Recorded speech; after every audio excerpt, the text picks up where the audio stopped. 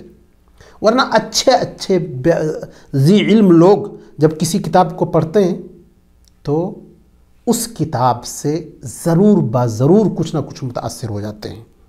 تو ہم کو جو یہ دوست ہے ہمارا، اس دوست کے اختیار کرنے میں ہم کو بڑی باریک بینی کے ساتھ نظر رکھنی چاہیے.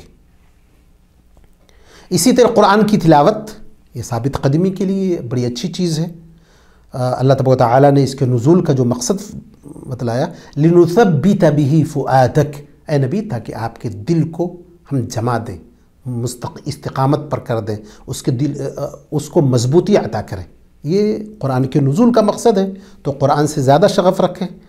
قرآن اللہ کی رسی ہے، اس کو اگر ہم مضبوطی سے تھامے رہیں گے، صحیح سے تلاوت، اس کا فہم، پھر اس پر عمل، اس کے ذریعے اپنے آپ کا تزکیہ کریں گے تو استقامت پر ہم اپنے آپ کو برقرار رکھیں گے. اسی طرح علم حاصل کرنا چاہیے ہم کو،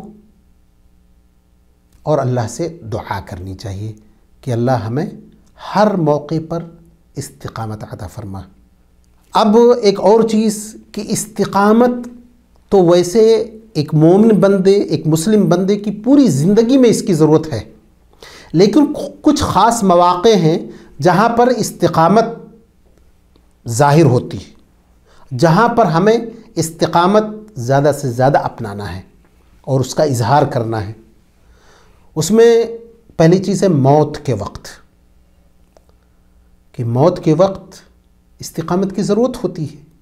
حالات کیسے بھی یا کہیں بھی انسان مرے تو کلمہ توحید پر اس کی موت ہونی چاہیے. آپ صلی اللہ علیہ وسلم نے فرمایا، من کان آخر کلامہ لا الہ الا اللہ دخل الجنہ، جس کا آخری کلام لا الہ الا اللہ ہوگا وہ جنت میں داخل ہوگا. اسی طرح فتنوں کا جب دورہ ہو تو وہاں استقامت کی بہت زیادہ ضرورت پڑتی ہے. یعنی پتہ ہی نہیں چلتا ہے کہ کون سا فتنہ آیا اور چلا گیا اور ہم اس فتنے کی شکار ہو بھی گئے کہ نہیں ہوئی. مال کا بھی فتنہ ہو سکتا ہے، گھر بار کا فتنہ ہو سکتا ہے، دنیاوی فتنہ ہو سکتا ہے، عقیدے کا فتنہ ہو سکتا ہے، فرق کا جو حملہ ہے ان کے تعلق سے کوئی نہ کوئی فتنہ ہو سکتا ہے، دجال کا فتنہ ہو سکتا ہے. تو یہ سارے فتنے ہمارے سامنے ہیں. ان فتنوں کے ظہور کے وقت اپنے آپ کو استقامت پر برقرار رکھنا یہ بہت اہم چیز ہے. اسی طرح منہج اور طریقے میں بھی استقامت اختیار کرنا بہت ضروری ہے.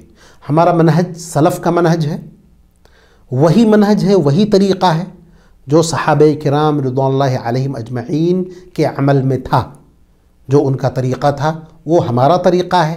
اس منہج پر ثابت قدم رہنے کی ضرورت ہے اور اس پر استقامت اختیار کرنے کی بھی ضرورت ہے. قرآن کریم میں اللہ تبارک و تعالیٰ نے ایسے لوگوں کی مذمت کی ہے جو صحابہ کے راستہ کو چھوڑ دیتے ہیں. صحابہ اتھارٹی ہیں کسی بھی اچھے عمل کی قبولیت کے لیے، کیونکہ صحابہ کرام رضوان اللہ علیہم اجمعین نے نبی اکرم صلی اللہ علیہ وسلم کو عمل کرتے ہوئے دیکھا ہے. وَمَن يَتَّبِعْ غَيْرَ سَبِيلِ الْمُؤْمِنِينَ نُوَلِّهِ مَا تَوَلَّى وَنُصْلِهِ جَهَنَّمَ وَسَاءَتْ مَصِيرًا. اللہ تبارک و تعالیٰ نے کہا کہ صحابہ کرام کے طریقے، یہاں مسلمین سے مراد صحابہ کرام کی جماعت ہے، تو ان کے راستے کو جو چھوڑ دے گا وہ جہنم میں چلا جائے گا، اس کا ٹھکانہ وہی ہوگا. تو سلف کے منہج پر ہم کو برقرار رکھنا ہے اور اس پر استقامت اختیار کرنی ہے. یہی وجہ ہے کہ جو بھی قرآن کی سمجھ ہے، اس کا فہم ہے، یا احادیث جو آئے ہوئے ہیں ان کا فہم اور سمجھ ہے، ہم مسائل کی استنباط میں قرآن اور حدیث دونوں کو سمجھنے میں سلف کے محتاج ہیں.